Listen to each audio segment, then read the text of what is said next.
গো। জি, আসসালামু আলাইকুম। আমি নাসিরউদ্দিন পাটোয়ারি। আপনাদের সাথে অনেক আড্ডা হয়েছিল, গল্প হয়েছিল। রাস্তার পাশে দোকানে চা খেয়েছিলাম। এতদিন যাবৎ অনেকের বাসায় দাওয়াত খেতে গিয়েছি, মসজিদে নামাজ পড়েছি। অনেকের সাথে গল্প, আড্ডা সবকিছু মিলিয়ে আমরা গত 1 মাস ধরে আপনাদের কাছে গিয়ে ক্যাম্পেইন করেছি। তো আজকে রাতে জোর করে সবাই আমাদের ধরে লাইভে নিয়ে আসছে। আপনাদের সাথে একটু কথা বলার জন্য, আড্ডা দেওয়ার জন্য পেজে নাকি দিয়ে দিয়েছে যে নাসিরউদ্দিন পাটোয়ারি রাতে লাইভে আসবেন। এর জন্য চলে আসলাম আপনাদের সাথে। এই নির্বাচনী রাত, এটা হলো আমাদের ঈদের রাতের মতন। আজকে একটু আড্ডা দিচ্ছি আপনাদের সাথে। আশা করি আপনারা সবাই ভালো আছেন। তবে কিছু গুরুত্বপূর্ণ মেসেজ আমি আপনাদেরকে যেটা দিতে চাচ্ছি, আমাদের কয়েকটা জায়গায় অলরেডি তারা কেন্দ্র দখলের প্রস্তুতি নিয়েছিল। আমরা সেখানে গিয়েছি এবং আমরা আগে বলেছিলাম এবার মায়ের আমরা আর খাবো না, এবার মায়ের ইনশাল্লাহ আমরা দিব।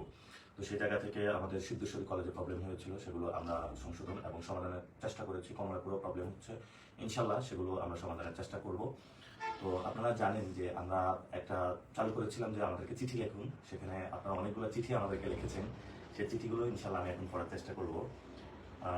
একজন ভাই লিখেছেন যে আনফরচুনেটলি আমি ঢাকা 28 নং ভোটার না, ইভেন আমি কোনো দলও করি না, তবে আপনি না জিতলে খুবই কষ্ট পাবো ভাই, লাভ ইউ। তো মানুষের এই যে ভালোবাসা আমাকে জানাচ্ছে যে এখানে উনি ভোটার না, কিন্তু উনি আমাকে জানাচ্ছেন যে আমি যদি না জয়ী হই তাহলে উনি অনেক কষ্ট পাবেন। কেন আপনি কেন কষ্ট পাবেন? জয় করা যায় আল্লাহর হাতে এবং মানুষ ভোট দিয়ে এই জয়টা ইনশাল্লাহ নিশ্চিত করবে। সাথে সাথে একটি বিষয় যে আপনারা জানেন, ঢাকা 8 নয়, পুরো বাংলাদেশের মানুষ ঢাকা 8-এর দিকে তাকিয়ে আছে এবং ঢাকা 8-এ কি করতেছে, অর্থাৎ সকালে আমি কি বলতেছি, বিকালে কি বলতেছি, এটা আপনারা আজকে মিস করেছেন। আমিও অনেক মিস করতেছি। আমিও চিন্তা করছিলাম একটু সন্ধ্যায় নেমে আপনাদের সাথে ঘোরাফেরা করবো, এটা সুযোগ হয় না। অনেকেই হালুয়া, রুটি, তারপরে হলো টাকা পয়সা নিয়ে আমাদের অফিসে আসতেছেন, যারা ভোটার মহিলারা এসে আমাকে দোয়া দিয়ে যাচ্ছেন, মায়েরা এসে দোয়া দিয়ে যাচ্ছেন। তো সেই জায়গা থেকে আমি আপনাদের কাছে আজীবন কৃতজ্ঞ থাকবো, আপনারা যে ভালোবাসা আমাকে দেখিয়েছেন। কিন্তু সেই ভালোবাসাটা আপনাদের একটু ভোটের মাধ্যমে দেখাতে হবে। কালকে সকাল সকাল সবাই ভোট কেন্দ্রে চলে যাবেন, সিরিয়াল ধরে ভোট দিবেন এবং ইনশাল্লাহ আমরা নতুন বাংলাদেশ গঠনের অপেক্ষায় আছি। ইনশাল্লাহ আপু আমরা জিতবো, আপনি ভয় পাবেন না। যিনি লিখেছেন, আরেকজন লিখেছেন যে আসসালামু আলাইকুম ভাই, আশা করি ভালো আছেন। জি আলহামদুলিল্লাহ আমি ভালো আছি। আপনার জন্য অনেক দোয়া আর ভালোবাসা রইল ভাই। ঢাকার 28 নং ভোটার হতে না পারার একটা আফসোস থাকবে, এটি আপনার শুভাকাঙ্ক্ষী। হ্যাঁ, পুরো বাংলাদেশ থেকে অনেকেই অফিসে এসে আমাকে বলতেছেন যে ঢাকা 8-এ যদি আমি ভোটার ইনশাল্লাহ সামনে বার হবে। তো যারা এবার ভোটার হন না, সামনে বার ইনশাল্লাহ ঢাকা 8-এ ভোটার হয়ে যাবেন, তখন আমরা বিপুল ভোটে জয়লাভ করবো এবারের চেয়ে। এবং আমাদের সামনে আপনারা অনেকগুলো চিঠি দিয়েছেন, যেগুলোতে অধিকাংশ জায়গায় আপনারা বলেছেন যে আপনারা অনেক অনেক মানুষই আমাকে ভালোবাসেন এবং ভালোবাসার জায়গা থেকে আমরা ইনশাল্লাহ ঢাকা 8-কে একটি অনন্য জায়গায় নিয়ে যাবো ইনশাল্লাহ। আরেকজন লিখেছেন ভাইয়া আসসালামু আলাইকুম, কিচ্ছু চাই না ভাই, ভাই হত্যার বিচার চাইলাম। আরেক ভাইয়ের কাছে 12 তারিখ ইনসাফ প্রতিষ্ঠার জন্য আপনাকে জিততে হবে। যে আমি যখন ঢাকা 8-এ আসি, এটা বড় একটি অন্যতম রেসপন্সিবিলিটি এবং দায়িত্বের জায়গা শহীদ ওসমান হাদি ভাইয়ের হত্যার বিচার। কারণ ওসমান হাদি ভাই যখন আমি নাগরিক কমিটির আহ্বায়ক ছিলেন, আমার একই প্ল্যাটফর্মে সহযোগী হিসাবে কাজ করেছি। পরে ভাই কালচারাল সেক্টরে কাজ করার জন্য গিয়েছেন এবং এটা নিয়ে তার সাথে অনেক আমার আড্ডা হয়েছিল, কথা হয়েছিল। তো বাংলাদেশে আসলে এক একজন এক এক সেক্টরে কাজ করা প্রয়োজন। তো ওসমান হাদি ভাইয়ের একটি কথা যেটা হলো জান দিব জুলাই দিব না, কারণ আমাদের অনেক 2000 ভাই শহীদ হয়েছেন। যেই ভাইগুলো শহীদ হয়েছেন এই জন্যই যাতে একটি নতুন বাংলাদেশ আমরা গঠন করতে পারি। আমি বাড্ডাতে দেখেছিলাম যে একজন সবজি বিক্রেতা সে আন্দোলনে নেমে এসেছিল। পরে আমি তাকে জিজ্ঞেস করেছিলাম আপনি কেন নেমে এসেছেন। উনি আমাকে জানিয়েছিল যে আমরা নেমে এসেছি এই জন্য যাতে আমরা একটা নতুন বাংলাদেশ পাই। আমার সংসার চালাতে অনেক কষ্ট হয় বউ বাচ্চা নিয়ে, হাসিনা আমলের ফেসিস্ট রিজিমের কারণে আমরা অত্যাচারিত, এই জন্য আমরা নেমে এসেছি যাতে আমরা নতুন একটি বাংলাদেশে যেতে পারি। এক ভাই লিখেছেন ভাই আমি চাই ঢাকা 8-এ নির্বাচনটা আরো 2 মাস পিছিয়ে দেওয়া হোক। আপনার আর আব্বাসের কথায় লড়াই অনেক মজা লাগে। আপনার সাথে মিট করার ইচ্ছা আছে ইনশাল্লাহ। আমাদের ফকিরাপুল পারাবাত হোটেলের আন্ডারগ্রাউন্ডে একটি গার্বেজ রাখার জায়গা ছিল, সেটা এক ভাই আমাদেরকে দিয়েছেন। এটা আমরা সুন্দরভাবে অফিস বানিয়েছি। এখানে ওসমান হাদি ভাইয়ের ছবি, খালেদা বেগম খালেদা জিয়ার ছবি থেকে সুন্দর করে আমরা গ্রাফিতি করেছি। এখানে যে কোনো সময় চলে আসবেন ইনশাল্লাহ। আমি এখানে থাকি, আমি আমাদের ইশতেহারে বলেছি আমি ইনশাল্লাহ জনতার এমপি হব, কোনো জমিদার কেউ হব না। এবং আপনি বলেছেন 2 মাস পিছিয়ে দেওয়া, ইলেকশন পিছনে কোনো আমাদের ভাবনা ওরকমের চিন্তা না করাই উচিত, কারণ ভারত এবং আওয়ামী লীগ একটা ষড়যন্ত্র করছে ইলেকশনটা পিছিয়ে দেওয়ার জন্য। আমরা তাদের ষড়যন্ত্র ইনশাল্লাহ বাংলাদেশে সফলকাম হতে দিব না। আরেক ভাই কমেন্ট করেছেন পাগলা ভাই, ভাবছিলাম কাকতালীয় ভাবে আপনার সাথে দেখা হয়ে যাবে, কিন্তু হইলো না। ইনশাল্লাহ দেখা হয়ে যাবে। পাগলা 8-এর ভোটার আমি, থ্যাঙ্কস আপনাকে যে আপনি 8-এর ভোটার। ভোটটা নাসিরউদ্দিন ভাইকে দিব। আপনাকে পাগল ডাকতে ইচ্ছা, পাগল ডাকতে কিন্তু ভালোই লাগে। এমপি হলে কিন্তু নাসিরউদ্দিন এমপি বলবো, ঠিক আছে নাসিরউদ্দিন এমপি বলবেন। Don't mind, best of luck, অনেক দোয়া আর সাপোর্ট রইল। আসসালামু আলাইকুম। সকলে আমাদেরকে অনেক ভালোবাসা দিয়েছেন, চিঠিতে আপনারা আমাকে জানিয়েছেন। আপনাদের জন্য অনেক দোয়া এবং শুভকামনা। আরেকজন লিখেছেন ভাই আপনার প্রেমে পড়েছি, আপনার বউ না থাকলে আপনাকে কিডন্যাপ করতাম। স্যাড, দোয়া করি আপনার জয় হোক, আপনি সারা জীবন ভালো থাকেন। যেমন যেমন কথায় মন জয় করেন তেমনি কাজও যেন ভবিষ্যতে মন জয় করতে পারেন, কিন্তু নিজের হ্যাপিনেসটা সবসময় থাকে যাতে আপনাকে অনেক ভালো লাগে। ধন্যবাদ। আমি বিবাহিত, আপনি চান্সটা মিস করলেন। এবং আমার একজন বাচ্চা আছে যার 18 মাস বয়স। তো আমার ওয়াইফের ইচ্ছা ছিল যে সে ফটোগ্রাফি করবে, এবং আমি তার কাছে ইচ্ছা পোষণ করেছিলাম আমি রাজনীতিতে ডেডিকেশন সময় দিব। সে আমাকে সাপোর্ট দিচ্ছে, আমি তাকে সাপোর্ট দিচ্ছি। তো আপনারা যে যে পছন্দের মানুষ আছেন সবাই সবাইকে নিয়ে ভালো থাকবেন, যাকে বিবাহ করেছেন তাকে সন্তুষ্ট রাখার চেষ্টা করবেন। এবং একটি নতুন বাংলাদেশে আমরা চাই না কোনো ফ্যামিলির কেউ, আপনার যদি গার্লফ্রেন্ড থাকে সে অনিরাপদ থাকে, অথবা আপনার যদি বউ থাকে সেই কোনো জায়গায় অনিরাপদ থাকে। এই জন্য ঢাকাকে আমরা ইনশাল্লাহ এমন একটা নিরাপদ নগরী বানাবো যাতে সবাই আমরা মিলে সবাই হাসিটুকু শেয়ার করতে পারি। একজন লিখেছেন, ভাই আপনি ভোটে জিতবেন ইনশাল্লাহ। ইনশাল্লাহ আমরা আশা করি, কিন্তু যতদিন না পর্যন্ত হাদি ভাইয়ের খুনের বিচার করতে না পারতেছেন ততদিন পর্যন্ত নিজেকে বিজয়ী মনে করবেন না, এটুকু অনুরোধ। যে ইনশাল্লাহ আমাদের প্রথম যে ইশতেহার সেটা হলো শহীদ ওসমান হাদি ভাইয়ের বিচার, আমরা এটা করতেই হবে। এবং আমরা বলেছি শহীদ ওসমান হাদি ভাইয়ের হত্যাকাণ্ডের যে বিচার আছে এটা না করে ইনশাল্লাহ আমরা ঘরে ফিরবো না। এটা আমাদের আজীবনের লড়াই। ওসমান হাদি ভাইয়ের প্রতি আমার দায়িত্ব এবং কর্তব্য রয়েছে, কারণ আমরা একই সাথে কাজ করেছি। আপনারা যদি কেউ আমাকে নাও বলতেন, আর যদি আমি এখানে এমপি ইলেকশন নাও করতাম, তারপরেও শহীদ ওসমান হাদি ভাইয়ের হত্যা বিচারের জন্য আমি মাথায় থাকতাম। এটা আমার দায়িত্ববোধের জায়গা। যেদিন ভাইকে খুন করা হয়েছিল ওই দিন কিন্তু আমি মাঠে ছিলাম, এবং আমি বলেছিলাম আমার ভাইয়ের রক্তের প্রতিশোধ ইনশাল্লাহ আমরা নিব। সেটা হলো ব্যালট রেভলিউশনের মাধ্যমে। আগামীকালকেই ইনশাল্লাহ আপনারা সবাই ব্যালট রেভলিউশনে একটা জয়ের মধ্য দিয়ে আমাদের এই ঢাকা 8 আসনে ইনশাল্লাহ সেই জয়যাত্রা শুরু হবে। আসসালামু আলাইকুম রহমতুল্লাহ। প্রিয় ভাই, দোয়া করি আপনি, আমি আপনার জন্য দোয়া করি। আপনার ভিডিওগুলো আমি দেখি, আপনার বক্তব্য শুনে আমার খুব প্রিয় ব্যক্তি আপনি। জি, থ্যাংক ইউ। আপনাদের ভালোবাসা এভাবে সব জায়গা থেকে আপনারা আমাদেরকে ভালোবাসা দিচ্ছেন, আপনাদেরকে অনেক শুভকামনা। আমিও আপনাদের জন্য দোয়া এবং প্রার্থনা করি, এবং আমিও চাই আমিও আপনাদেরকে অনেক বেশি ভালোবাসি। ঢাকা 8-এ যারা মানুষ আছেন, শুধু ঢাকা 8 নয়, পুরো বাংলাদেশে যেভাবে আপনারা আমার ভিডিওগুলো শেয়ার করেছেন, আমাকে উৎসাহ দিয়েছেন, উদ্দীপনা দিয়েছেন, নিজেকে সৎ থাকার জন্য আমাকে আহ্বান জানিয়েছেন, আপনাদের জন্য অনেক দোয়া এবং ভালোবাসা। এবং এই ভালোবাসার মধ্য দিয়ে ইনশাল্লাহ বাংলাদেশকে আমরা গড়ে বিশ্ব মঞ্চে নিয়ে যাবো, যে বাংলাদেশটা আমরা স্বপ্ন দেখেছিলাম। জি, একজন বলেছে লাভ ইউ ভাই, থ্যাঙ্কস। আপনার এতদিন যা করেছেন তা করতে অনেক সৎ সাহস লাগে, যা সবার থাকে না। আমি এবং আমরা চাই আপনি আপনার এই সৎ সাহস দিয়ে যেন পার্লামেন্টে যাইতে পারেন, আপনার এই চাঁদাবাজির বিরুদ্ধে অবস্থান নিয়ে এই বাংলাদেশ থেকে চাঁদাবাজি দূর করতে পারেন। জি, আমি বলেছিলাম আমরা শুধু ঢাকা 8-এ চাঁদাবাজি করবো না, ইনশাআল্লাহ আমরা পুরো বাংলাদেশ থেকে চাঁদাবাজি দূর করে দেবো। এবং আপনারা জানেন আমরা চাঁদাবাজি.com নামে একটি ওয়েবসাইট উদ্বোধন করেছি, যেটা আপনি পেজে গেলে পাবেন। সেখানে আমাদের কাছে এই পর্যন্ত 371টা রিপোর্ট এসেছে, যে রিপোর্টগুলোর মাধ্যমে কোনো ব্যবসায়ী জানিয়েছেন তার সাথে চাঁদাবাজি করা হয়েছে, কোনো ফ্যামিলি জানিয়েছেন তাকে অনেক কষ্টের মধ্য দিয়ে নেওয়া হয়েছে। ইনশাআল্লাহ এখানে যে চাঁদাবাজি রিপোর্টগুলো পড়েছে প্রত্যেকটা রিপোর্ট ধরে ধরে আমরা পর্যালোচনা করে ইনশাআল্লাহ আমরা আইনের মাধ্যমে ব্যবস্থা নেব। আইন আমরা কেউ হাতে তুলে নেব না। আরেক ভাই বলেছেন, আসসালামু আলাইকুম, আমি বগুড়া থেকে বলছি। ধন্যবাদ ভাই। শুধু একটি কথা বলবো, অন্যায়ের সাথে আপোষ করবেন না। বিশ্বাস করেন ভাই, আমি কিছু লিখতে পারছি না, চোখ ভিজে যাচ্ছে। সামনে আপনার জন্য অনেক বিপদ ভাই। হাদি ভাইকে হারিয়েছে, আপনাকে আমরা হারাতে চাই না। আপনার দ্বারা নতুন সূর্য দেখতে চাই। যে ইনশাআল্লাহ আমরা আর একটি সন্তানকেও বাংলাদেশ থেকে হারাতে দিতে চাই না। অনেকে বলা হয়ে থাকে 12 তারিখের পরে বাংলাদেশ থেকে আমাদেরকে অনেকে দেখে নেবে, দেখে দেওয়ার সুযোগ নাই। আমাদেরকে অনেকে দেখতে চেয়েছিল। হাসিনা ওই পাড়ে বসে অনেক ষড়যন্ত্র করছে, যে কোনো সময় বাংলাদেশে টুক করে ঢুকে আমাদেরকে দেখার চেষ্টা করবে। হাসিনার চেয়ে বড় সন্ত্রাসী এখনো বাংলাদেশে কেউ আসে নাই। ভারত তো আমাদের পিছনে লেগে আছে। সো ভিতরে যারা চুনুকুটি আছেন আপনাদের এগুলো চিন্তা ভাবনা করতে হবে না। ইনশাআল্লাহ আমরা আপনাদেরকে দেখে নিব, আইনের হাতে তুলে দেবো। নাসিরউদ্দিন পাটোয়ারি ভাই, আপনি সংসদে যাবেন কিনা জানি না, তবে চাই সৎ দৃঢ় থাকুন আজীবন। আপনার মতো মানুষ আমাদের প্রয়োজন। দিয়ে আল্লাহ আপনাদেরকে সহায় করুন। আমরা সংসদে যাই আর না যাই, প্রত্যেকটা জায়গায় আমরা চাঁদাবাজি, দুর্নীতি, সন্ত্রাসের বিরুদ্ধে লড়াই আমাদের চালিয়ে যাব, এবং একটি নতুন বাংলাদেশ ইনশাআল্লাহ আমরা গঠন করবো। তবে আমরা জয়ের ব্যাপারে আশাবাদী। আমরা প্ল্যান করেছি যদি ইনশাআল্লাহ আল্লাহ আমাদেরকে বিজয় দান করেন, নাসরুম মিনাল্লাহি ওয়া ফাতহুন করিব, আমরা মনে করি যে বিজয় আমাদের কাছাকাছি, তাহলে আমরা বাইতুল মোকাররমে ইনশাআল্লাহ সবাই সালাতুশ শুকর নামাজ আদায় করবো, যেটার মধ্য দিয়ে আমরা আল্লাহর কাছে প্রার্থনার মধ্য দিয়ে বিজয় উদযাপন না, আমরা হলো দায়িত্ববোধের জায়গা থেকে ইনশাআল্লাহ আমাদের কাজ শুরু করবো। যে আরেক ভাই লিখেছেন, নাসিরউদ্দিন পাটোয়ারি সংসদে যাওয়া খুবই প্রয়োজন। জি, এটা শুধু আমি না, পুরো বাংলাদেশে চাঁদাবাজ, দুর্নীতিবাজ যারা জড়িত নয় তাদের সবারই যাওয়া প্রয়োজন, এবং দাঁড়িপাল্লা, শাপলাকলি, 11 দলীয় জোটের সবাই আসলে সংসদে যাওয়া প্রয়োজন। সংসদে গেলে একটা চাঁদাবাজ থাকবে না ইনশাআল্লাহ। যে আমি সংসদে গেলে প্রথমেই প্রশ্ন তুলবো যে এই যদি কোনো ব্যক্তি চাঁদাবাজ থেকে থাকে, বলবে চাঁদাবাজ সংসদে আসলো কিভাবে। আমরা সংসদ থেকে তাদেরকে বিতরণের চেষ্টা করবো ইনশাআল্লাহ। এক ভাই লিখেছেন, যারা আমার হাদি ভাইকে মেরেছে তাদের বিচার আপনারা করবেন। ইনশাআল্লাহ আমরা বিচার করবো, সবাই ঐক্যবদ্ধভাবে আমরা মাঠে থাকবো, এবং এই বিচারটা আমাদের শেষ করতে হবে। তবে আপনাদের জ্ঞাতার্থে জানিয়ে রাখি, আমরা 4টা পদ্ধতি নির্ধারণ করেছি যেভাবে আমরা ওসমান হাদি ভাই হত্যাকাণ্ডের বিচার করব। আন্তর্জাতিক চাপ প্রয়োগ করতে হবে, এবং আন্তর্জাতিক অনেকগুলো কমিশন রয়েছে, যে কমিশনগুলোর মাধ্যমে আমরা রিপোর্ট করার মাধ্যমে তাদেরকেও ইনভেস্টিগেশন যাতে তারা করে সে বিষয়ে আমরা উদ্যোগ নিব। আমাদের যেই বর্তমানে তদন্ত যে সংস্থাগুলো রয়েছে সেগুলোর উপর আমরা ফুল ট্রাস্ট রাখতে পারতেছি না, আমরা তাদেরকে স্বাধীন করব, এবং ভালো একটা তদন্ত রিপোর্ট যাতে আসে সেই ব্যবস্থা আমরা করব। আরেকটা হলো তদন্ত হলো কমিশনের রিপোর্ট জমা দিল, কিন্তু বিচারালয়ে গেল, বিচার যদি কোনো ব্যক্তি দ্বারা বায়াসড হয় বা যদি কোনো দল দ্বারা বায়াসড হয় তাহলে তো সমস্যা। সেই জায়গা থেকে আমরা বিচারালয়কে স্বাধীন করবো। বিচারালয়কে স্বাধীন করার জন্য আগামীকালকে আপনাদেরকে অবশ্যই গণভোটে হাতে সিল দিতে হবে। যদি হাতে সিল দেন তাহলে বিচার বিভাগ স্বাধীন হবে এবং নতুন বাংলাদেশ গঠন হবে। এবং আমাদেরকেও মাঠে থাকতে হবে। যে খুনি, যে হত্যাকাণ্ড করেছে, ইনশাল্লাহ আমরা তাকে বের করব। অনেকে বলেছেন এটা বিদেশি ইন্ধনও থাকতে পারে, বিদেশি যে শক্তিগুলো ওসমান হাদিবের হত্যাকাণ্ডের সাথে জড়িত থাকতে পারে। ইনশাল্লাহ আমরাও ডিপ্লোম্যাটিক রিলেশনের মধ্যে খুঁজে বের করব। আমরা প্রত্যেকেই এক একজন গোয়েন্দা হয়ে যাই, আমাদের ওসমান হাদিবাইকে কারা খুন করেছে তাদেরকে বের করে উপযুক্ত শাস্তির মধ্যে আমরা নিয়ে আসবো ইনশাল্লাহ। আরেকটি বিষয়, আপনারা অনেকে কমেন্ট করতেছেন, ইনশাল্লাহ সবাই কমেন্ট করবেন। একটু পরে আমি কমেন্ট সেকশনগুলো দেখবো এবং সেই কমেন্টগুলো বলে ইনশাল্লাহ আমি উত্তর দিব। আপনারা অনেকে আমাকে পাঠাচ্ছেন অধিকাংশ চিঠি, সবাই যেটা বলতেছেন শহীদ ওসমান হাদিবের হত্যাকাণ্ডের বিচার। এটা বাংলাদেশের শুধু আমার না, প্রত্যেকটা আসনে যারা লড়াই করতেছেন, নির্বাচনে অংশগ্রহণ করছেন, প্রত্যেকটা মানুষের দাবি এবং প্রত্যেকটা ভোটারের দাবি। ঢাকা 8 আসনে যেখানে আমি গিয়েছি সেখানে আপনারা বলেছেন শহীদ ওসমান হাদিবের হত্যাকাণ্ডের বিচার করতে হবে। এটা আমি একা করতে পারবো না, আমরা সবাই ইনশাল্লাহ ভাই বন্ধু সিনিয়র সিটিজেন যারা রয়েছেন সবাই একসাথে ঐক্যবদ্ধভাবে আমরা এই বিচার করবো। প্রিয় বিপ্লবী পাটোয়ারি ভাই, হাত জয়।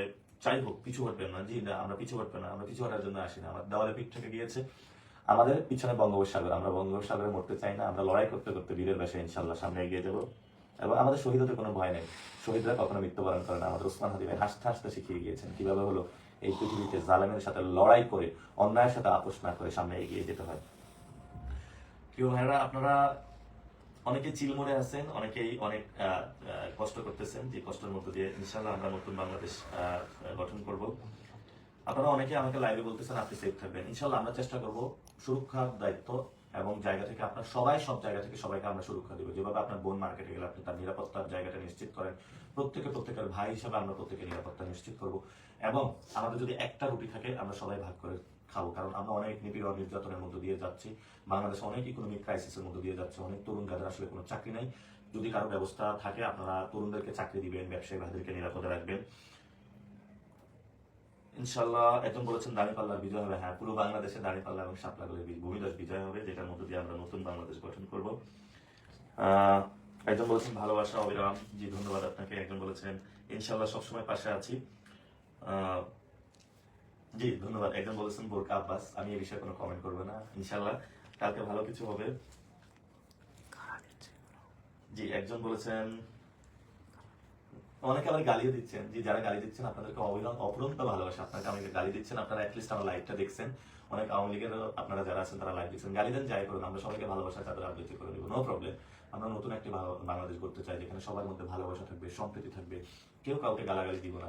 গালি দিলেন তো আপনি হেরে গেলেন এবং রেগে গেলেন তো হেরে গেলেন। জি অনেকে ভালোবাসার স্টিকার পাঠাচ্ছে। একজন বলেছে প্রিয় নাসির ভাই এগিয়ে যান, পাশে আছি সবসময় সৌদি আরব থেকে। জি জি আমাকে ইনশাল্লাহ যে হ্যাঁ ধন্যবাদ আপনাদেরকে। একজন বলছে আগামী স্বরাষ্ট্রমন্ত্রী হলো, আমি স্বরাষ্ট্রমন্ত্রী হতে চাই, এটা আমি ইচ্ছা পোষণ করেছি। ইচ্ছা আমাকে একজন বলেছে ছোট বয়সে কেন এত বড় ইচ্ছা। ইচ্ছা প্রকাশ করতে তো কোনো সমস্যা নেই। এই বয়সে অনেকে হয়েছেন, আমার বয়স এখন 30। আমি যদি স্বরাষ্ট্রমন্ত্রী না হয় তাহলে এই চান্দাবাজ সন্ত্রাসী দখলদার যারা আছে তাদের হাড্ডিগুলো কে গুণা করবে, কে তাদেরকে ধরে হলো জেলে ঢুকাবে। আমি অবশ্যই তাদেরকে স্বরাষ্ট্রমন্ত্রী হয়ে জেলে ঢুকাতে চাই, তাদেরকে এক একটা সাইজ করবো ইনশাল্লাহ। একজন বলেছেন আপনাদের আসলে কি অবস্থা। একজন বলেছেন আগামী স্বরাষ্ট্রমন্ত্রী, অনেকে বলতেছেন আগামী স্বরাষ্ট্রমন্ত্রী। ইনশাল্লাহ আপনারা দোয়া করবেন, কালকে সবাই ভোট দিবেন, ভালো কিছু হবে ইনশাল্লাহ।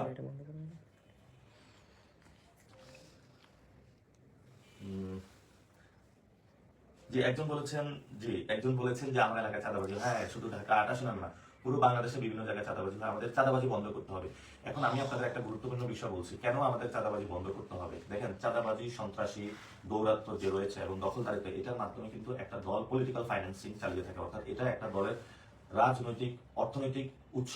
সেই জায়গাটা যদি ভেঙে দিতে পারি মাসল পাওয়ারের রাজনীতি এবং তাদের অর্থনৈতিক এই সাম্রাজ্য, তাহলে আমরা নতুন বাংলাদেশে নতুনভাবে গড়তে পারবো। আপনি চিন্তা করেন 2100 কোটি টাকা ব্যাংকের ঋণ খেলাপি নিয়েছে, সেই লোকটা এসে রাজনীতি করতেছে, নির্বাচনে দাঁড়াচ্ছে, সে তো সবাইকে টাকা দিয়ে কেনার চেষ্টা করতেছে। আমি মনে করি যে বাংলাদেশে সবাই ভদ্র হয়ে গেছে, কেউ ভোটের জন্য টাকার কাছে বিক্রি হবে না। আপনারা সবাই তাদের কাছ থেকে টাকা নেবেন, তারপরে শাপলা কলিয়ার দাঁড়িপাল্লাতে ভোটটা দিয়ে আসবেন। তো আমি আপনাদেরকে যে বিষয়গুলো বলবো, যে আপনারা অনেকে আমাকে জিজ্ঞেস করেছেন যে নাসিরউদ্দিন পাটোয়ারি টিভির স্ক্রিনে দেখেছেন, খবরের কাগজে দেখেছেন এবং অনেকে হলো আপনারা সোশ্যাল মিডিয়াতে দেখেছেন যে আসলে নাসিরউদ্দিন পাটোয়ারি কি কেন অথবা কি চায়, এটা আমি আপনাদেরকে একটু ক্লিয়ার করবো। অতীতে আমি কি সংগ্রাম করেছি, কি ইতিহাস আমার জন্ম চাঁদপুরের শাহরাস্তিতে, সেখানেই আমি বড় হয়েছি গ্রামীণ। আমি দাখিল পাস করেছি, তারপরে দারুনাদা সিদ্দিকিয়া কামিল থেকে আলিম পাস করেছি, আমি ঢাকা আলিয়া থেকে কামিলও পাস করেছি এবং সাথে সাথে শুধু তাই না, আমি ঢাকা বিশ্ববিদ্যালয় থেকে বিবিএ এমবিএ কমপ্লিট করেছি। মেজর আমার মার্কেটিং ডিপার্টমেন্ট ছিল। আমি অক্সফোর্ড ইউনিভার্সিটি একটা গ্রাজুয়েশন লিডারশিপ কোর্সও নিয়েছি, যাতে আমরা লিডারশিপ ভালোভাবে প্র্যাকটিস করতে পারি। এবং যদি আন্দোলন সংগ্রামের কথা বলেন, আমার কিন্তু ছোট বয়সে ইন্টারের পরেই আমি এক রাতে যখন কোচিং করতে আসছিলাম, মেসে উঠেছিলাম, এক রাতে আমাকে 20-30 জন অস্ত্র শস্ত্র নিয়ে তারা এসে আমাকে রাতের বেলা পিক করে নিয়ে যায়, রিমান্ডে আমাকে নিয়ে নির্যাতন করে, এত ভয়াবহ নির্যাতন করে যে আমার পা উপরের দিকে দিয়ে, মাথা নিচের দিকে দিয়ে সারা রাত আমাকে তারা হলো নির্যাতন করে। আমি সেন্সলেস ছিলাম। যখন আমি সেন্স থেকে ফিরলাম, ওই রাতের কথা ভয়ানক একটা রাত ছিল আমার জন্য। পরে দেখি আমার ডান পাটা হলো ভেঙে গিয়েছিলাম, যখন উঠে দাঁড়াচ্ছিলাম আমি দাঁড়াতে পারতেছিলাম না, আমার ডান পাটা ভেঙে দেওয়া হয়েছিল। আমাকে 4 মাস জেলে রেখেছিল অসংখ্য নির্যাতনের মধ্যে দিয়ে। আমি শুধু আল্লাহ আল্লাহ করতেছিলাম কখন বের হবো আর ভার্সিটি প্রিপারেশনটা নিব। তো পরবর্তীতে ইনশাল্লাহ আপনাদের দোয়ায় বের হই এবং ঢাকা বিশ্ববিদ্যালয়ে আমি 11তম সিরিয়ালের মধ্যে আসি। আমার অ্যাটাচ ছিল শহীদ মুক্তিযোদ্ধা জিয়াউর রহমান হল। তো ওই সময় একটা হলের কাহিনী বলবো, অনেকেই মুক্তিযোদ্ধা জিয়াউর রহমান হলের নাম পরিবর্তন করতে চেয়েছিল এবং বললো যে শহীদ জিয়ার ছবি এখানে থাকতে পারবে না। আমরা এটা প্রোটেস্ট করেছিলাম যে না, এটা থাকতে হবে।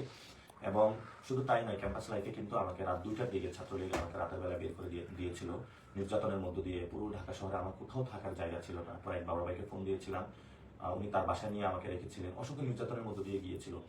তো আপনাদের হয়তো মনে আছে যে আপনার ফাহাদকে শহীদ করা হয়েছিল। তো আমি যখন খোঁজটা পাই, আমরা দৌড়ে যাই। বুয়েটে যাওয়ার পরে প্রশাসন আমাদেরকে প্রথমে ঢুকতে দিবে না, পরে আমরা প্রশাসনের কাছ থেকে গিয়ে সিসিটিভি ফুটেজ উদ্ধার করি। তখন আমার মাথায় খেললো, যদি আমরা সিসিটিভি ফুটেজটা উদ্ধার করি তাহলে সত্য ঘটনাটা পুরো বিশ্ববাসীকে জানাতে পারবো, কারণ ওই রাতে ছাত্রলীগ অনেক গুজব ছড়িয়ে দিয়েছিল। আপনার ফাহাদকে তারা সেখানে সিসিটিভিটা আমরা দেখলাম শহীদ করে দিয়েছিল এবং পুরো বাংলাদেশকে আপনারা যে সিসিটিভি ফুটেজটা দেখেছিলেন এটা কিন্তু আমরাই উদ্ধার করেছিলাম। পরবর্তীতে অনেক আন্দোলন সংগ্রাম আমরা করেছিলাম। আমাদের আবরার ফাহাদ নাই, ভারতের বিরুদ্ধে শুধু একটাই স্ট্যাটাস দেওয়ার কারণে। এবং সেই সময় কিন্তু ভারতের যে সীমান্ত হত্যা হয়, আমি 54 দিন রাজু ভাস্কর্যে অবস্থান করেছিলাম। এবং রাজু ভাস্কর্যে অবস্থান করার যে গল্পগুলো, এগুলো হয়তো আপনাদের সামনে কখনো আসে নাই। রাতের বেলায় আমার তারা যে জায়গায় আমি থাকতাম, 4 পাশ দিয়ে ট্রাকগুলো, যাতে আমি ঘুমাইতে না পারতাম। আমি বালুতে এত বাজে অবস্থা হয়েছিল আমার, পরবর্তীতে আমার অপারেশন করতে হয়েছিল। এবং বিভিন্ন সময় তারা হুমকির মধ্যে রেখেছিল। এক রাতে হলো আমাকে উঠিয়ে নেওয়ার চেষ্টা করা হয়েছিল, কিন্তু আমরা দমে যাইনি। সেই জায়গা থেকে আমরা উঠে দাঁড়িয়েছিল। যখন কাশ্মীরের আন্দোলন হচ্ছিল, আমরা তাদের পক্ষে দাঁড়িয়েছিলাম, প্যালেস্টাইন মুভমেন্টের পক্ষে দাঁড়িয়েছিলাম। আমাদের পুরো জীবনটাই আমরা ব্যয় করেছিলাম ক্যাম্পাস লাইফে। 200 জন ব্যক্তি দাঁড়িয়েছিলাম লাখ লাখ ছাত্রলীগের বিরুদ্ধে, যে বাংলাদেশে যারা ভারতীয় রক্ষী বাহিনী, হাসিনা এবং ছাত্রলীগ, তাদেরকে আমাদের বিদায় করতে হবে। আমরা 2018 সালে চেষ্টা করেছিলাম, সেই সকল সময়ে কিছু মানুষের কারণে আমরা সেটা সক্ষম হইনি। কিন্তু পরবর্তীতে ইনশাল্লাহ আল্লাহ আমাদেরকে 2024-এ সাকসেসফুল করেছে। আমার খুবই কষ্ট লাগে যে আমরা যখন দেখি শহীদদের তালিকায় এখানে কুলি, মজুর, শ্রমিক, এবং আমি ওই দিন শহীদ মিনারে জানাজার নামাজ পড়তে গিয়েছিলাম। তো যিনি শহীদ হয়েছেন তার মাথার মধ্যে খুলি ধরে গুলি করে উড়িয়ে দেওয়া হয়েছিল অর্ধেক, এবং চাপাতি দিকে তাকে কোপানো হয়েছিল। এবং তার ওয়াইফ আমাকে বলতেছিল যে আমার 3টা বাচ্চা আছে, ওরা যখন আমার কাছে জিজ্ঞেস করে আমি তাদেরকে কোনো উত্তর দিতে পারি না। এটাই হলো আসলে বাংলাদেশ। তো ভাইরা আমার, আমরা অনেক অসহ্য যন্ত্রণার মধ্যে দিয়ে এসেছি। আমি সেই সাভারে শুনেছিলাম একজন মুরগি বিক্রেতা, তার মাথার মধ্যে গুলি করে পুরা মাথা দ্বিখণ্ডিত হয়ে গিয়েছিল। এবং শহীদ ওসমান হাদি ভাইকে যে গুলিটা করা হয়েছিল, এটা এই পাশ দিয়ে ঢুকে ওই পাশ দিয়ে বের হয়ে গিয়েছিল। আমাদের সামনে অসংখ্য ভাইয়ের লাশ আমরা হাতে ধরেছি। আমাদের যেটা এখন জীবন আছে, এটা বোনাস জীবন। এই বোনাস জীবনে আমরা কি চাই? আপনারও লাইফটা বোনাস জীবন। তো 24-এ যখন আমরা মাঠে ছিলাম, কখন স্নাইপার গুলি করতে এসেছিল, আমাদের পাশে আমাদের অনেক ভাই লুটিয়ে পড়েছিল। আমাদের তো এই জীবনটা থেকে আমরা কি শিক্ষা নিয়েছিলাম? একটি নতুন বাংলাদেশ আমরা গঠন করব। আমরা যখন সরকার গঠন করেছিলাম পুরো বাংলাদেশের মানুষ, ছাত্র জনতা সরকার, সেখানেও আমাদের যে এক্সপেকটেশন ছিল আমরা পাইনি। পরবর্তীতে একটি দল বললো, আন্দোলন শুরু করলো, নির্বাচনে যেতে হবে। আমরা নির্বাচনে এখন অংশগ্রহণ করতেছি। এই নির্বাচনের মধ্য দিয়ে আমরা বড় কোনো এমপি মন্ত্রী কোনো কিছু হয়ে যেতে চাই না। নির্বাচনের মধ্য দিয়ে আমরা একটা নতুন পরিবর্তনের ডাক দিতে চাই। 24-এর গণ অভ্যুত্থানে আমরা বুলেট রেভলিউশনের মধ্য দিয়ে গিয়েছিলাম। আমি বারবার আপনাদেরকে বলি, আগামীকালকে এই যে 12 তারিখে যে ভোট কেন্দ্রে যাবেন, আপনারা একটা ব্যালট রেভলিউশন করবেন। যেই রেভলিউশনের মধ্যে গণতান্ত্রিক পদ্ধতিতে শেখ হাসিনাকে পরাজয় করবেন, ভারতকে পরাজয় করবেন, চাঁদাবাজদের পরাজিত করবেন, সন্ত্রাসীদের পরাজিত করবেন, দখলদারদের পরাজিত করবেন। কালকে ভোট কেন্দ্রে যাবেন, আপনাদের অনেক ভয় দেখানোর চেষ্টা করবেন। সকাল সকাল ভোট কেন্দ্রে যাবেন, ভোট দিবেন, ভোট কেন্দ্রে দাঁড়িয়ে থাকবেন। কেউ যদি ভোট কেন্দ্র দখলের চেষ্টা করে, ডাকাতির চেষ্টা করে, আমরা 5 তারিখে যে গণ অভ্যুত্থানে নেমেছিলাম সেভাবে সবাই তাদেরকে আমাদের প্রতিহত করতে হবে। আমরা কাউকে ভয় পাই না, আমরা এক আল্লাহকে একমাত্র ভয় পাই, যিনি আমাদেরকে জীবন দান করেন, মৃত্যু দান করেন। অনেকে আমাদেরকে বলার চেষ্টা করে যে তোমাদেরকে কিন্তু পরবর্তীতে দেখে নেওয়া হবে। তোমরা কি দেখে নেবে? আমাদের দেখার আসলে কিছু নাই। যেখানে আমরা মৃত্যুর জন্য প্রস্তুত, সেখানে আসলে আমাদেরকে দেখার কোনো কিছু নাই। তো আমার ফ্যামিলিতে আমার সন্তান আছে একজন। ও আমাকে যখন আমি বাসা যাই বাবা বাবা বলে ডাকে, কিন্তু আমি সবসময় তাকে রেসপন্স করতে পারি না। এবং ও যখন জন্ম হয়েছিল সি সেকশনে, আমার 1 ঘন্টা লেট হয়েছিল, সে পায়খানা প্রস্রাব খেয়ে ফেলেছিল। আমি তার কাছে আজীবন ঋণী। তো আমি আমার সন্তান কোনোদিন যদি আমার এই লাইফ থেকে দেখে, আমি তাকে একটা বলতে চাই যে মা তুমি এমন একটা জায়গায় বড় হও, অন্যায়ের সাথে কখনো আপোষ করিও না। যে জীবনে তোমার বাবা হয়তো তোমাকে সময় দিতে পারেনি, কিন্তু তোমার বাবা অসংখ্য মানুষের ভালোবাসা পেয়েছে, অসংখ্য মানুষের কাছে গিয়েছে, তোমার বাবা লড়াই করেছে এমন একটি বাংলাদেশের জন্য যেখানে তুমি নিরাপদ থাকতে পারো, ভালোভাবে পড়াশোনা করতে পারো। আমার আব্বা আম্মা হয়তো আমার আজকে লাইভ দেখছেন, আব্বা আম্মা আমি কখনো আপনাদের মুখের সামনে গিয়ে বলতে পারিনি যে আপনাদেরকে ভালোবাসি। সত্যি আমি আপনাদেরকে অনেক বেশি ভালোবাসি, আজকে লাইভের মাধ্যমে বলে দিলাম। আমার পড়াশোনার সহপাঠী যারা সহযোদ্ধা বৃন্দ, আপনারা জানেন যে আপনাদের সাথে আমি দীর্ঘ সময়কালীন চলেছিলাম। কখনো কথাবার্তা হয়েছে, কখনো ঝগড়া হয়েছে, কখনো আনন্দ হয়েছে, কেউ কখনো ভুল ত্রুটি হলে ক্ষমা করে দিবেন। কারণ আগামীকালকে কি হয় আমরা জানি না। আমরা সর্বোচ্চ জায়গা থেকে যে কোনো ভোট ডাকাতদের আমরা প্রতিহত করতে যাব এবং নতুন বাংলাদেশ ইনশাল্লাহ আমরা গঠন করব। তো সবাই অপেক্ষা করবেন না, ইনশাল্লাহ আমরা আগামীকালকে বাংলাদেশে নতুন কিছু একটা হতে যাচ্ছে, ব্যালট রেগুলেশন। সবাই দ্রুত চলে আসবেন ভোট কেন্দ্রে, আর সবাই মোবাইল প্রস্তুত রাখবেন। কোথাও কোনো অনাকাঙ্ক্ষিত ঘটনা হলে আপনারা সেগুলো ভিডিও করে পুরো বাংলাদেশ এবং বিশ্বতে ছড়িয়ে দিবেন। লাস্ট যে কথাটা বলে শেষ করবো, প্রিয় প্রবাসী ভাইয়েরা, আমার অনেকে লাইভ দেখছেন, দূর প্রবাসে আছে, আপনার আত্মীয় এখানে পড়ে আছে, আপনার মনটা বাংলাদেশে। আমরা জানি, আমি প্রবাসী ভাইয়ের সাথে কাজ করেছি। আপনারা আমাদেরকে সাপলাকলিতে ভোট দিয়েছেন, দাঁড়িপাল্লায় ভোট দিয়েছেন, 11 দলীয় জোটকে ভোট দিয়েছেন। আপনারা অনেক ভালোবাসা বাংলাদেশের প্রতি দেখিয়েছেন। আমরা আপনাদের সাথে আছি। আপনারা এটা মনে করবেন না যে বাংলাদেশে যারা আছে তারা আমাদেরকে দেখে না, জানে না। প্রত্যেকটা আপনাদের ভিডিওগুলো আমরা দেখার চেষ্টা করি, কষ্টগুলো আমরা শুনি। ইনশাল্লাহ নতুনভাবে বাংলাদেশ গঠনের প্রস্তুতি নেবেন, হতাশ হবেন না। আগামীকালকে ভালো কিছু করতে যাচ্ছে ইনশাল্লাহ। সবাই ভালো থাকবেন, সবাই দোয়া করবেন। ইনশাল্লাহ সবার সাথে আবার মাঠে দেখা হবে কালকে সকাল থেকে, ইনশাল্লাহ সবার সাথে দেখা হবে। সবাইকে আসসালামু আলাইকুম ওয়া রাহমাতুল্লাহি ওয়া বারাকাতুহু।